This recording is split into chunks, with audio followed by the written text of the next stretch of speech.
신약성경 로마서 12장 1절과 2절 말씀입니다. 하나님께서 우리에게 주신 말씀을 우리 한 목소리로 함께 읽도록 하겠습니다. 그러므로 형제들아, 내가 하나님의 모든 자비하심으로 너희를 권하노니 너희 몸을 하나님이 기뻐하시는 거룩한 산 제물로 드리라.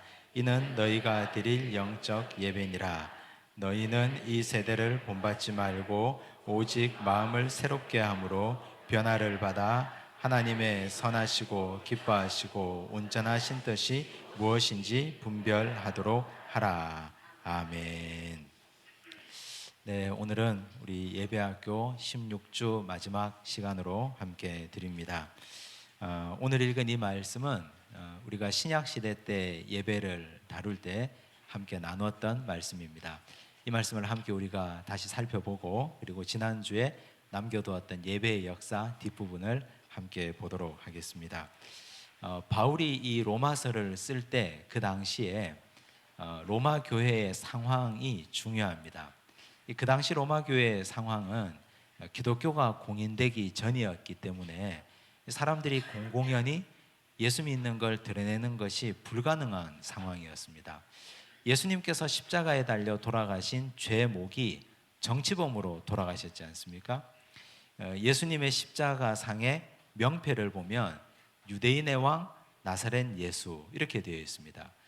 그 당시 왕이라는 칭호를 아무나 쓸 수가 없습니다. 왕은 로마의 황제만 왕이지 그 누구가 왕이 될 수 있겠습니까?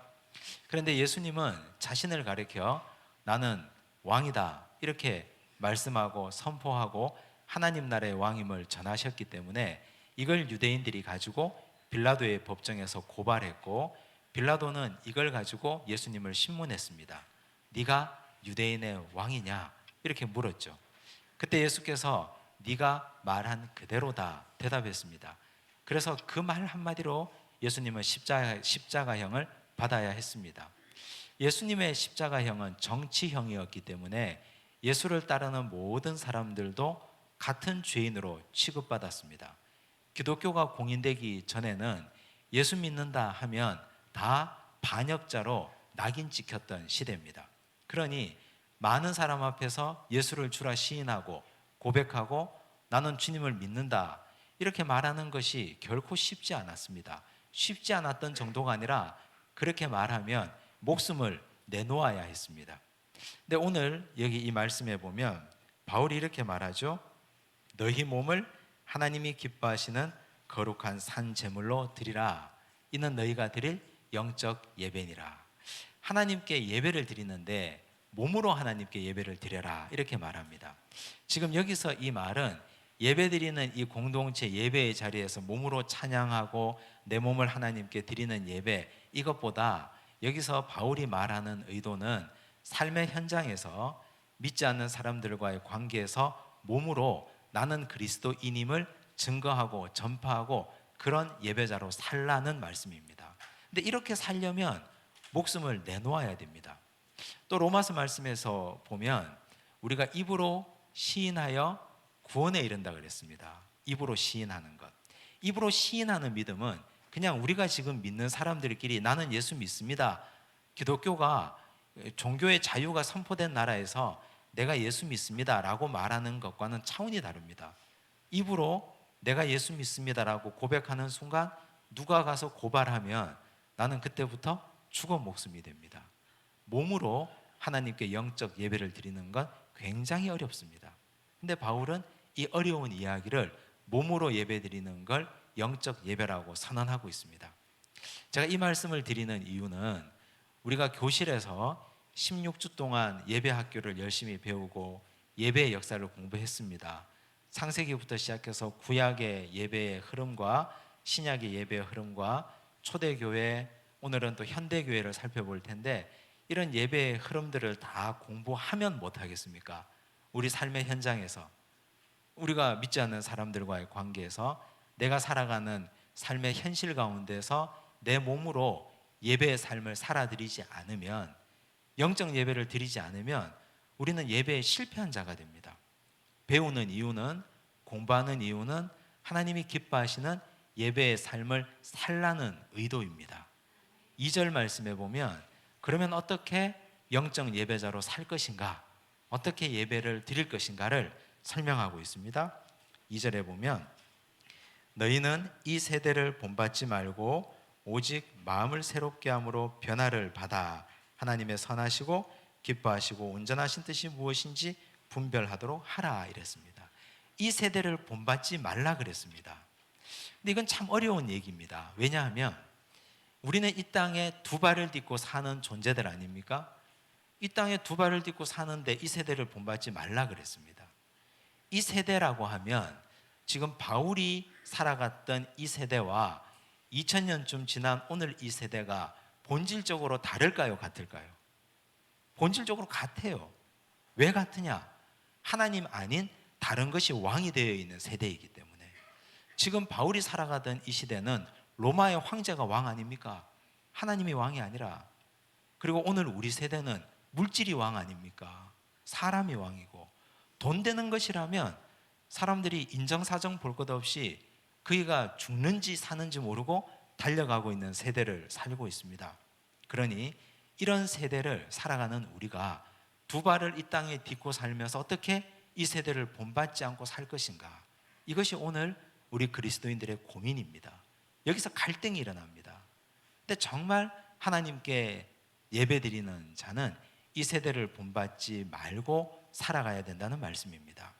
근데 참 안타깝게도 오늘 이 세대의 그런 영향력들이 바깥에만 머물러 있는 게 아니고 세상 가운데만 있는 게 아니고 교회 안에도 들어와 버렸어요. 교회 안에도 물신 숭배, 사람이 주인되고 물질이 주인되고 세상의 여러 가지 방법들이 교회를 잠식하고 지배하고 있습니다. 이걸 다 몰아내야 되지 않겠습니까?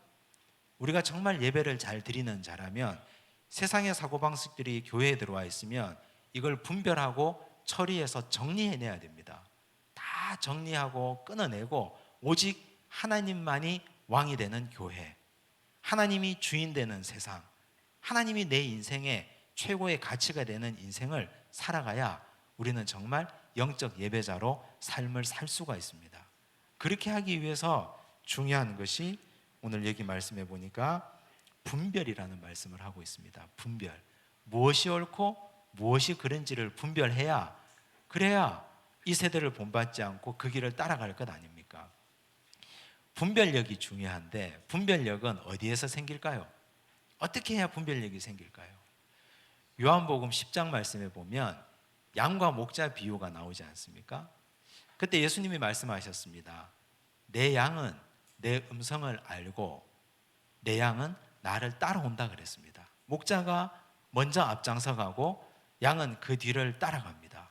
분별은 목자의 음성을 분별하는 것이 분별력입니다. 예수께서 어떤 말씀을 하셨는지, 주님께서 어떤 방향을 주시는지 그 말씀을 잘 따라가고 듣고 분별하고 그 길만 따라가면, 그러면 우리는 이 세대를 본받지 않고 이 땅에 발을 딛고 살면서도 온전한 영적 예배자로 살 수 있습니다. 이 분별력이 없으면 그러면 항상 우왕좌왕하게 되고 이 길인지 저 길인지 어느 길인지 헷갈리게 됩니다. 우리는 어떤 분별력을 가지고 계십니까? 자기 분별력을 자기 스스로 진단을 한 번씩 해보셔야 됩니다. 자칫 잘못하면 교회 안에서 영적 지도자라고 말하는 목회자 혹은 나에게 신앙적으로 영향력을 많이 주는 사람의 말만 따라갈 수가 있습니다. 그건 굉장히 위험한 일입니다. 왜냐하면 그 사람이 넘어지면 나도 함께 넘어지기 때문에. 어떻게 그 사람에게다가, 그 영적 지도자라고 하는 목회자에게다가, 내가 따르는 한 사람에게다가 나의 영혼을 걸겠습니까? 절대로 사람 믿어서는 안 됩니다. 우리는 사람은 믿지 말고 주님은 전적으로 신뢰하고. 근데 거꾸로 됩니다. 사람은 전적으로 신뢰하는데 주의 말씀을 믿지 못하는 이런 이상한 일이 일어납니다. 성경 말씀에 이건 분명히 잘못됐다고 하는데 잘못된 길을 걸어가는 목회자 뒤를 따라가는 사람들이 있고, 그런 신앙의 선배의 뒤를 답습하는 사람들이 있습니다. 우린 이렇게 살아서는 이 세대를 분별하지 못하고, 우린 이렇게 살아서는 온전한 영적 예배자로 내 몸을 구별해서 드리지 못하는 인생을 살게 됩니다. 예배 학교를 우리가 제대로 배웠다면 주의 말씀 따라가고 그 말씀 잘 분별해서 교회 안과 교회 밖이 온전히 하나가 되고 일치된 삶을 살아야 될 줄로 믿습니다. 앞으로 하나님께서 기뻐하시는 거룩한 영적 예배자로 사시기를 간절히 바랍니다. 오늘 이제 교재로 돌아가겠습니다. 오늘 교재를 보시면 24쪽입니다. 24쪽 화면 띄워주시면 24쪽을 보시고 여기 화면을 함께 보시기 바랍니다. 현대교회의 예배, 지난주에는 우리가 캐톨릭의 예배도 살펴봤고 그리고 종교개혁자들의 예배를 봤습니다. 루터 그리고 쥐빙글리, 깔백 이 세 분의 예배 모범을 함께 살펴봤습니다. 오늘은 현대교회 예배 중에 현대교회를 양분하고 있는 유럽교회 예배 모범과 또 미국 장로교회 예배 모범 이 두 가지를 함께 보도록 하겠습니다. 유럽 개혁교회 예배 모범을 보시면 순서는 이렇게 되어 있습니다. 임내송 그리고 시작하는 말, 즉 예배 선언을 하고 공동체 고백, 성서 낭독, 사도신조, 찬송, 설교자 인사, 그리고 설교, 축복, 찬송, 중보의 기도, 주의 기도, 축복, 아멘으로 마치게 됩니다. 근데 이걸 이렇게 그냥 흐름을 보면 별다른 특징이 없어 보이는데 여기는 아주 중요한 특징이 있습니다. 첫 번째는 예배의 세 가지 요소가 유럽 개혁교회에는 아주 균형을 잘 맞춰져 있다는 겁니다. 예배의 세 가지 요소, 우리 초기교회 첫 번째 초기교회 성령이 임재하심으로 예배가 시작된 이 예배의 세 가지 요소는 성령으로 시작된 예배라 했습니다. 성령이 임재하실 때 그때 역사하시는 은혜는 첫째 기도를 통해서 성령이 일하셨고 말씀을 통해서 찬양을 통해서 기도와 말씀과 찬양이 이 세 가지가 우리 교회의 예배의 중심축이라 그랬습니다. 유럽 개혁교회는 이 세 가지를 아주 적절하게 잘 어우러져 있습니다. 보면 먼저 찬양을 보면 임내송이 있고요. 처음 시작할 때 그리고 첫 번째 찬송이 나옵니다. 사도신조를 암송하고 난 다음에 첫 번째 찬송을 부르고 또 두 번째 찬송이 설교가 끝나고 설교자의 축복 말씀이 끝나고 난 뒤에 또 찬송을 부릅니다. 그러니까 이 찬송이 세 가지 정도를 예배 안에 함께 부릅니다.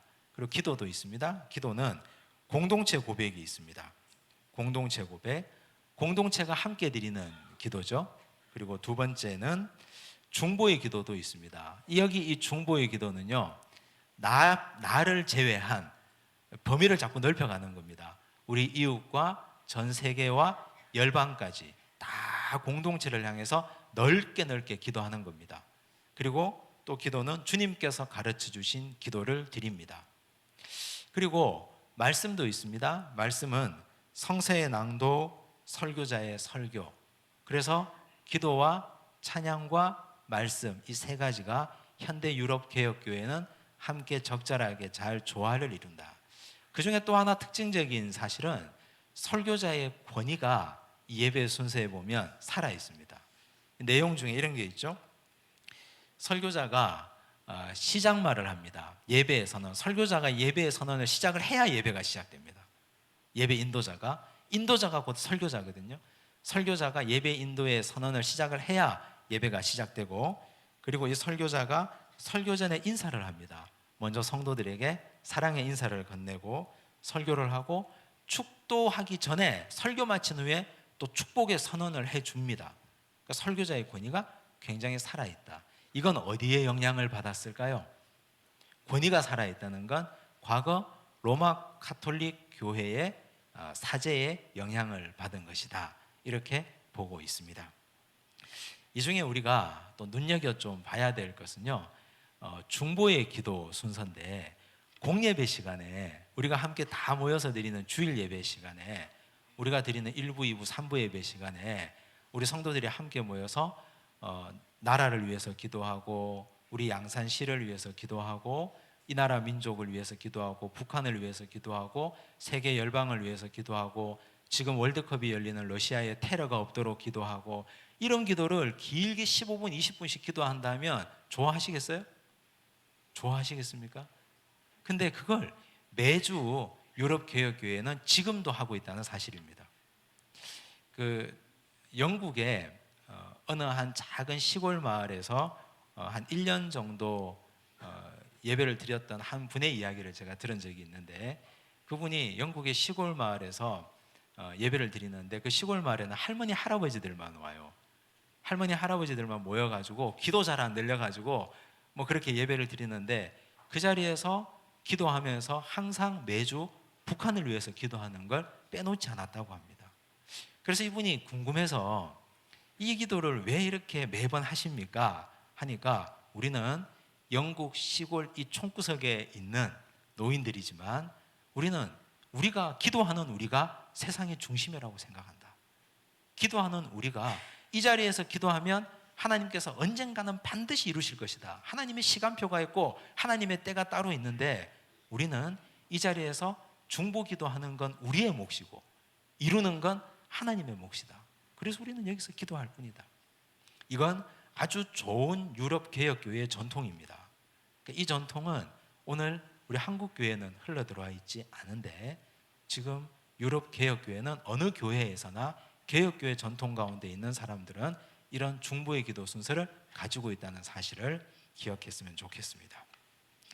그 다음 25쪽 보시면 현대 미국 장로교회 공동 예배서의 예배 모범입니다. 여기를 보시면 아주 독특한 순서들이 있죠. 처음에 보면 예배를 위한 준비가 있습니다.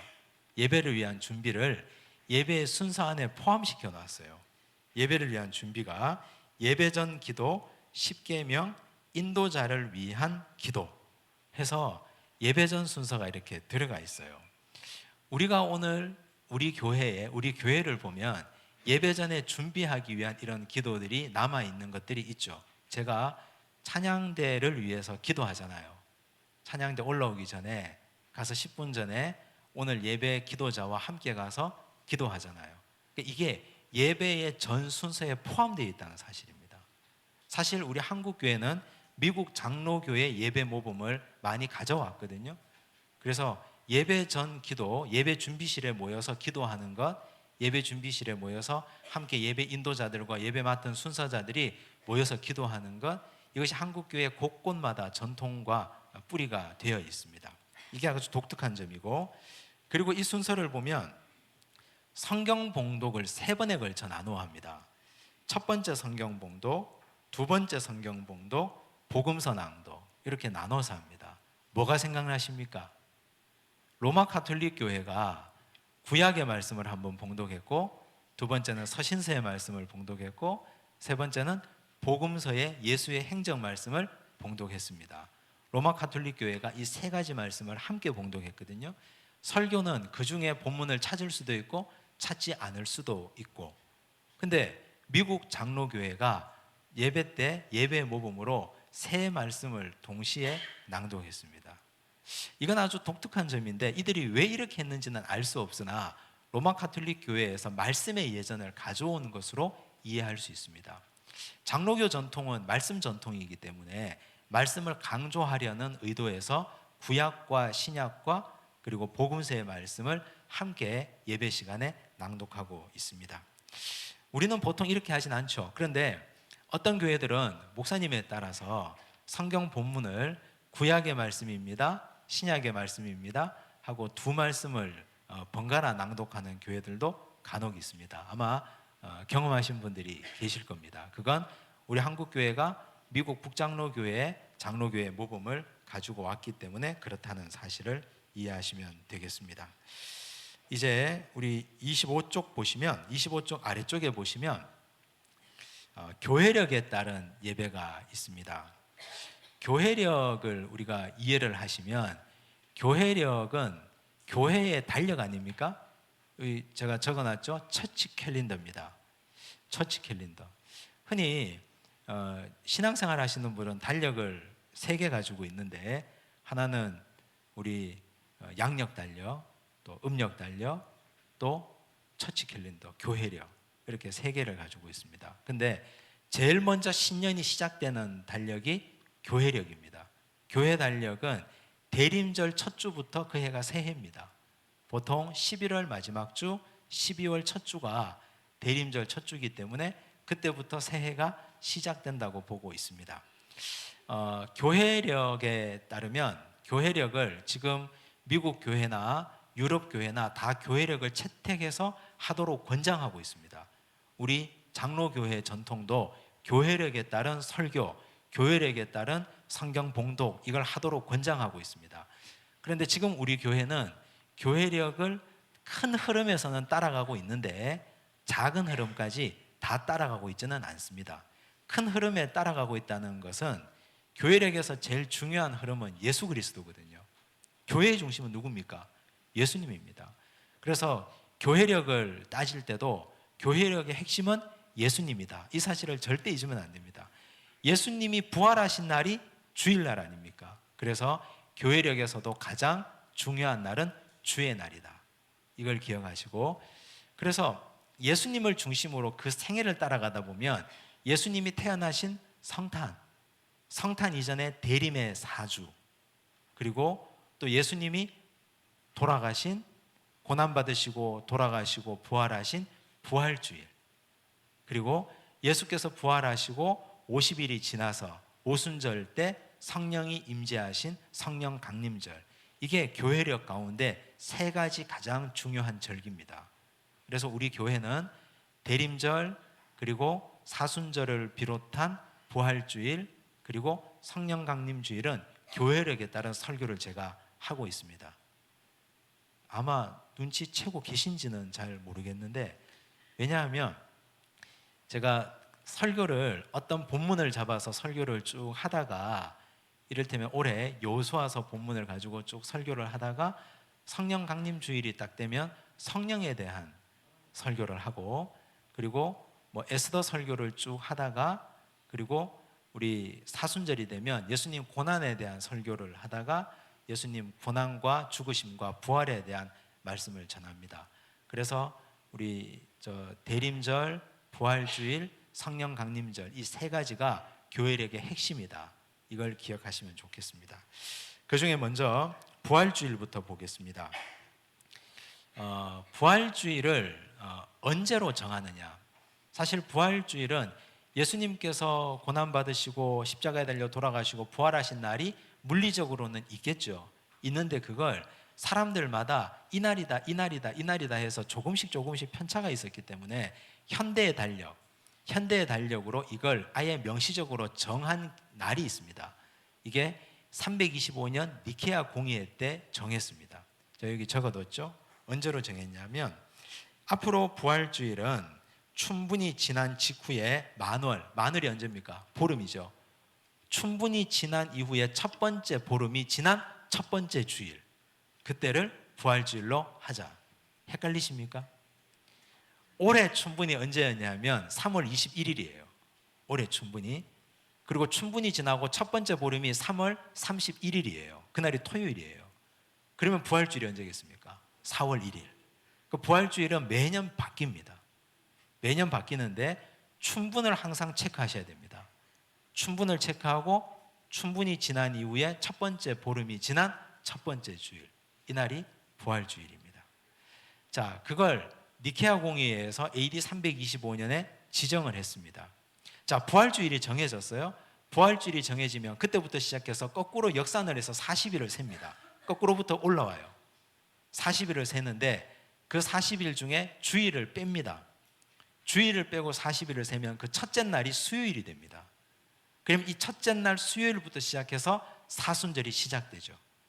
이 사순절에 시작되는 날을 재의 수요일이라 했습니다. Ash Wednesday. 재의 수요일. 왜 재의 수요일입니까?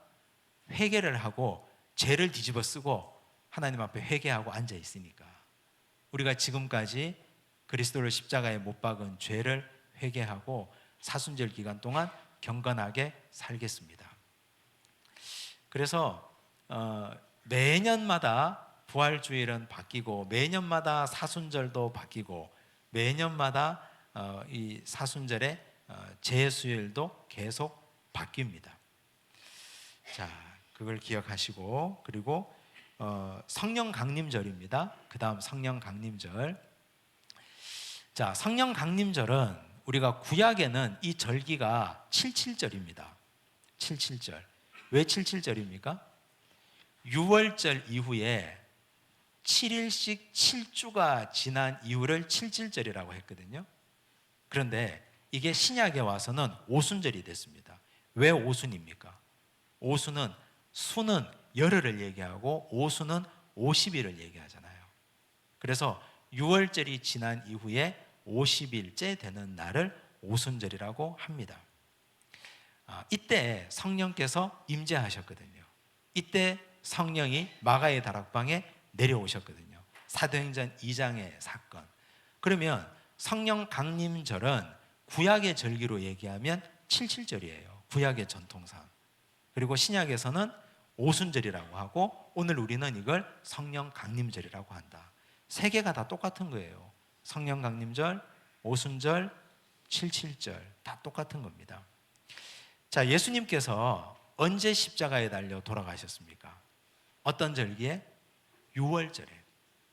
6월절에 십자가에 달려 어린 양으로 돌아가셨습니다.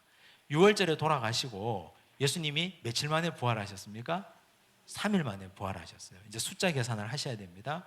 자, 이제 50일 중에 3일이 지났습니다. 그리고 예수님이 이 땅에 며칠 동안 계셨습니까? 40일 계셨죠. 이제 며칠 남았습니까? 50일 되려면 7일 남았죠. 이 7일 동안 예수님이 승천하시고 난 다음에 사도들은 7일 동안 뭘 했을까요? 마가의 다락방에 기도했습니다. 3일 만에 부활하시고 40일 동안 이 땅에 계시다가 40일 만에 승천하시고 7일 동안 제자들은 사도들과 함께 120명의 성도들이 함께 모여 마가의 다락방에서 열심히 기도했습니다. 그리고 나서 그때 77절 때 오순절에 마가의 다락방에 성령이 비둘기같이 놀랍게 불의 혀처럼 갈라지는 역사가 임재했습니다. 이것이 성령 강림절입니다. 그러면 오늘 우리는 예수님께서 부활하신 날, 예수님께서 부활하신 그날, 부활주일로부터 시작해서 7주가 지난 그날을 성령 강림주일로 지킵니다. 대충 맞죠? 예수님께서 예수님께서 십자가에 달려 돌아가시고 딱 50일이 되는 날은 아니지만 예수님이 돌아가시고 7주가 되는 그날, 그때를 우리는 성령 강림주일로 지킵니다. 올해가 4월 1일이 부활주일이었고 5월 20일, 5월 셋째 주일이 성령 강림주일이었습니다. 7주가 되는 날이었기 때문에. 그래서 달력을 이렇게 넘겨보실 때는 뭐 우리 생일이 언제 있고 명절이 언제 있고 빨간 날이 몇 개냐 이거부터 먼저 보지 마시고, 그래도 우리는 신앙생활하고 예배학교도 배우고 교회력을 좀 아시는 분들인데 춘분을 딱 찾아보고 내년 춘분 음력이 이때니까 이때부터 첫 번째 만월을 찾아서 이때가 부활주일이구나. 그러면 이때는 우리가 내년에 가정의 행사를 잡으면 안 되겠다. 부활주일부터 시작해서 거꾸로 40일. 40일 이 사순절 기간 동안은 좀 경건하게 보내야 되잖아요. 그 기간도 모르고 어디 여행 가시는 거, 놀러 가시는 거 실컷 잡아놓고 나중에 와가지고 저는 달력 받고 알았어요. 교회 달력 받고 알았어요. 이렇게 얘기하신다면 저는 속으로 무슨 생각할까요? 각자 생각하시면 됩니다. 자, 우리는 내년도 부활주일도 알 수 있고 10년 뒤에 부활주일도 다 알 수 있습니다. 부활주일부터 시작해서 7주 뒤에 성령 강림주일이 있다는 사실도 알고 있고. 성탄절로 넘어갑니다. 자, 성탄절입니다. 성탄절은 예수님께서 오신 날을 언제로 정할까 하는 논의들이 많이 있었는데 사실 AD 354년부터 12월 25일을 성탄절로 정하게 되었습니다. 근데 성탄절로 정해지게 된 계기들은 여러 가지 복잡한 역사적 사건들이 있는데 이건 우리가 다 다룰 수 없어서 넘어가고, 성탄절 이전에 대림절 사주는 도대체 어디서부터 온 것인가? 이건 AD 600년대경에 캐톨릭 전통에서 왔습니다. 캐톨릭 전통에서 예수님의 오심을 기다리는 사주를 우리가 경건하게 미사 지내고 예배드리고 그 기다림을 함께 기억하자. 이걸 루터가 그대로 받아들여 버렸어요. 종교개혁자인 루터가 이건 참 좋은 전통이구나. 이것까지 버려서는 안 되겠다.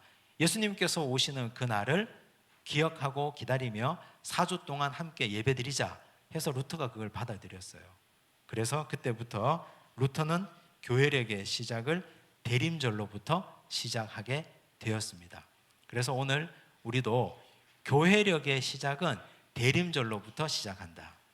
처치 캘린더는 거의 11월 마지막 주일이나 12월 첫 주 대림절 시작부터 그 해에 교회력이 시작된다는 사실을 기억하시면 좋겠습니다. 자, 이렇게 우리는 교회 예배의 역사를 살펴봤습니다. 이제 26쪽을 보시면 마지막 페이지입니다. 우리가 지향해야 할 예배는 그러면 어떤 예배인가? 제가 한 5가지를 적어뒀습니다. 지금까지 배운 바에 의하면 초대교회에 성령이 임재하심으로 예배의 3가지 축이 생겨났고 그 3가지 축을 중심으로 우리가 예배를 쫓아가면 말씀 중심의 예배와 찬양과 기도가 함께 균형을 이룬 예배여야 된다.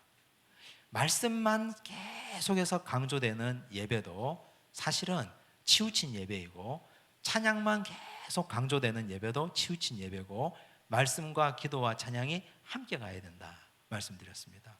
자, 전에 말씀드린 것처럼 목회자만 말씀을 죽으라고 열심히 준비해야 되는 게 아니고, 찬양대도 그만큼 열심히 찬양을 준비하셔야 되고, 기도자도 마찬가지.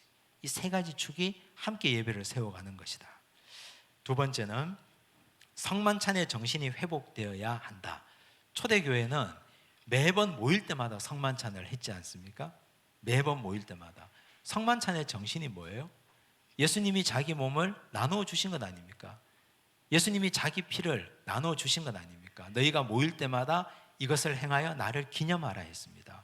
그래서 우리도 성만찬을 행할 때마다, 예배를 드릴 때마다 매번 성만찬을 행하지는 못해도 예배를 드릴 때마다 예수님의 살과 예수님의 피를 우리가 받았기 때문에 나눔과 섬김을 실천해야 되겠다. 이걸 꼭 기억해야 됩니다. 그래서 예배 드리는 자는 예수님으로부터 새로운 생명을 부여받은 자이기 때문에 우리도 주변 사람들에게 생명을 나누어주는 사람이 되어야 됩니다. 움켜쥐는 사람이 아니고, 예배 드리고 나면 마음도 펴지고 어깨도 펴지고 손도 펴지고 생각도 펴져야 됩니다. 근데 예배 드리고 나서 자꾸만 탐욕이 쌓여가면 이거 예배를 잘못 드린 겁니다. 예배는 성만찬의 예배의 정신이 회복되어야 됩니다. 3번째는 끊임없이 갱신되는 예배. 개혁교회의 모토 중에 하나가 개혁교회는 끊임없이 개혁되어야 한다. 이게 종교개혁자들이 만들어낸 표어거든요. 개혁교회라는 의미가 뭡니까? 계속 고치는 것 아닙니까? 사람들은 잠깐만 그 자리에 머물러 있으면 금방 식상해지고 금방 매너리즘에 빠집니다. 금방 옛것이 좋고 개혁하기 싫어하고 바꾸기 싫어합니다. 지금도 좋은데 왜 바꿉니까? 지금도 좋은데. 그런데 하나님 보시기에 이것이 잘못되었다 하면 계속 개혁하고 바꾸어 나가야 됩니다. 개혁하는 데는 뼈를 깎고 살을 끊어내는 고통이 필요합니다. 그래서 예배를 잘 드린 사람은 자기를 개혁하고, 예배자들은 스스로를 갱신해야 됩니다. 특별히 예배를 인도하는 목회자, 교회 중직들, 매일같이 예배를 일상처럼 드리는 분들은 예배 드리면서 자기를 갱신하기가 쉽지 않습니다. 그럼에도 불구하고 자신을 끊어내고 갱신하고 깎아내는 훈련들을 하셔야 됩니다. 4번째가 삶으로 재생산되는 예배. 이건 재생산이라는 의미를 우리가 이해를 하셔야 되는데, 이 자리에서 모든 걸 끝내려고 하시면 안 됩니다. 여기서 예배 1시간 드리는 건 이제 기름을 넣어주는 겁니다. 주유소에서 기름을 넣어주고 차는 출발해야 되잖아요. 세상으로 나가서 이 세대를 본받지 말고 마음의 변화를 입어서 선이 무엇인지 악이 무엇인지 분별하고 살아야 됩니다. 그래야 재생산되고 열매가 맺히는 예배자가 됩니다. 여기서는 기름 넣고 세상에 나가서는 열매 맺고, 그 열매는 누가 먹습니까? 우리 주변에 믿지 않는 사람들이 먹어서 그 열매 맛을 보고 나도 이런 열매 맺는 좋은 나무가 되고 싶다 해서 다시 신앙 공동체 안으로 들어오고, 이런 아름다운 재생산 구조가 이루어져야 됩니다. 교회는 예배 드리는데 많은 사람들이 모였다, 이걸 자랑하는 교회는 좋은 교회가 아닙니다. 예배드려서 많은 사람들이 모였으면 그 모인 수만큼 세상으로 나가야 됩니다. 많이 세상에 나가서 열매 맺는 인생을 살아야 재생산이 이루어지잖아요. 하나님 보실 때는 하나님은 생산하는 사람을 좋아하시죠. 열매 맺는 사람들. 부활의 기쁨이 가득한 예배. 교회력의 중심이 주의 날이라 그랬잖아요. 주의 날은 부활하신 날이 주의 날입니다. 그래서 우리는 주일날 교회 나오면 기쁨이 가득해야 됩니다. 그리고 주일날 교회 나오면 일주일 동안 내 영이 확 눌려 있다가 다시 깨어나야 됩니다. 영혼이 깨어나고 육체도 깨어나고 기분이 좋아지고 행복해져야 됩니다. 말씀을 들으면서 영이 깨어나고 성도들과의 교제를 나누면서 삶에 찌그러지고 일그러졌던 얼굴이 펴져야 됩니다. 야, 넌 교회만 갔다 오면 어떻게 사람이 이렇게 달라져 오느냐 하는 말을 들을 수 있을 정도로 우리는 거의 초중이 되어서 교회 왔다가 새 사람이 되어서 예배당 문을 나서야 됩니다. 교회는 그런 예배를 함께 드릴 수 있는 장을 만들어줘야 되고 우리 성도들은 그런 선한 영향력을 끼쳐줘야 됩니다. 그렇지 않고 교회만 갔다 오면 사람이 죽어서 들어와요. 멀쩡하게 갔다가 교회만 갔다 오면 얼굴이 죽을 상이 되어 들어오고 기어 들어오고 이러면 이건 교회가 부활의 장이 아니라 무덤이 되는 거잖아요. 이건 교회가 잘못된 교회예요. 어딘지 모르게 잘못되어 있는 겁니다. 이건 고쳐야 됩니다. 원인을 찾아내고 이건 심각하게 병든 교회거든요.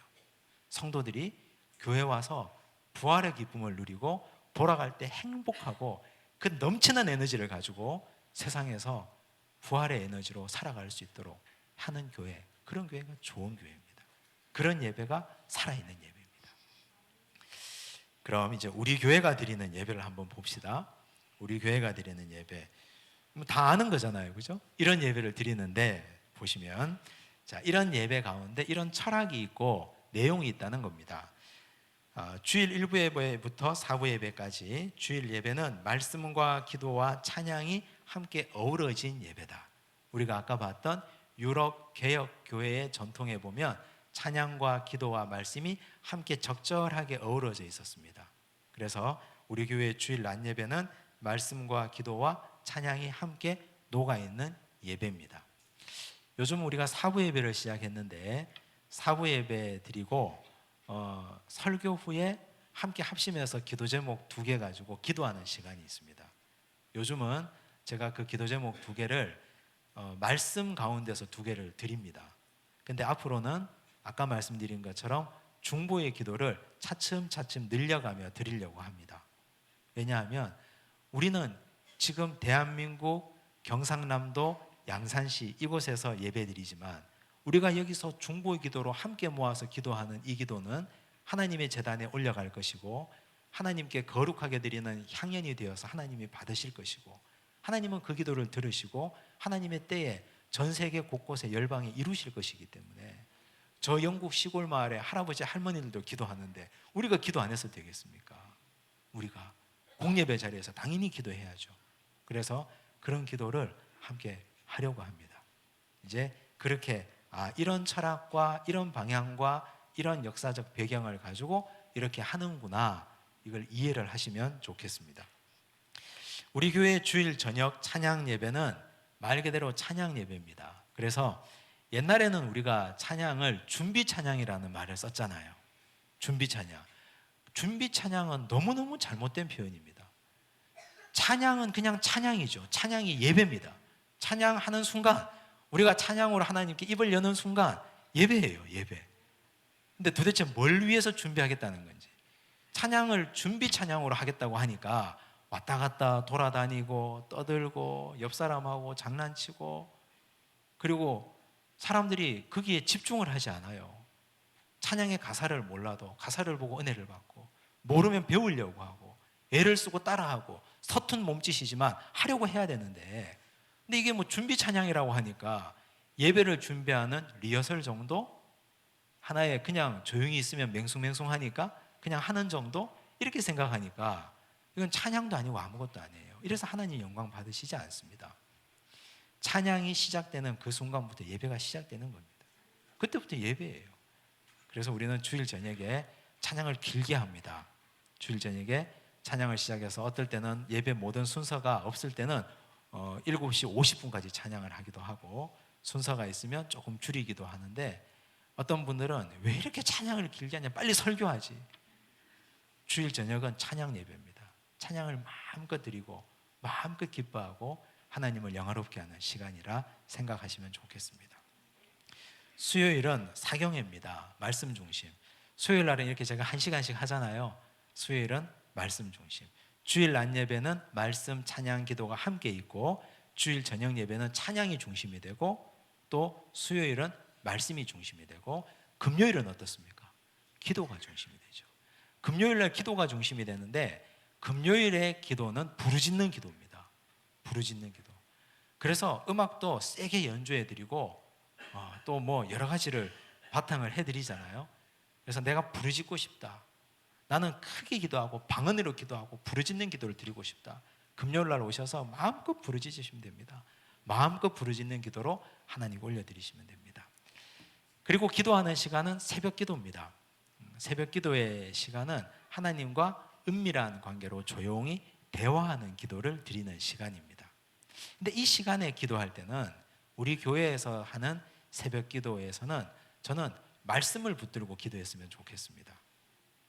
제가 새벽 기도 때 말씀 전하는 시간이 길어야 10분이에요.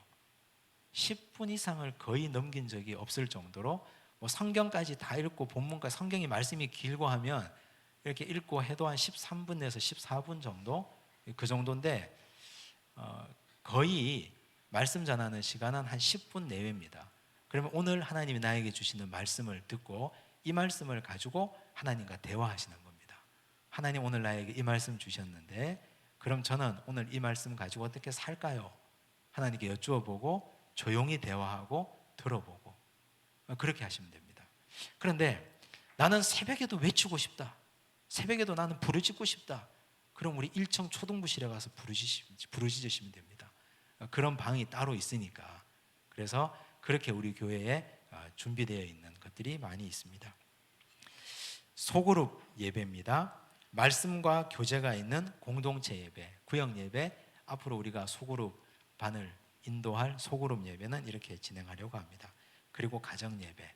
가정 예배를 저는 우리 교회에서 최종적 목표로 세우고 싶습니다. 이렇게 모여서 드리는 예배 말고 가정에서 드리는 예배.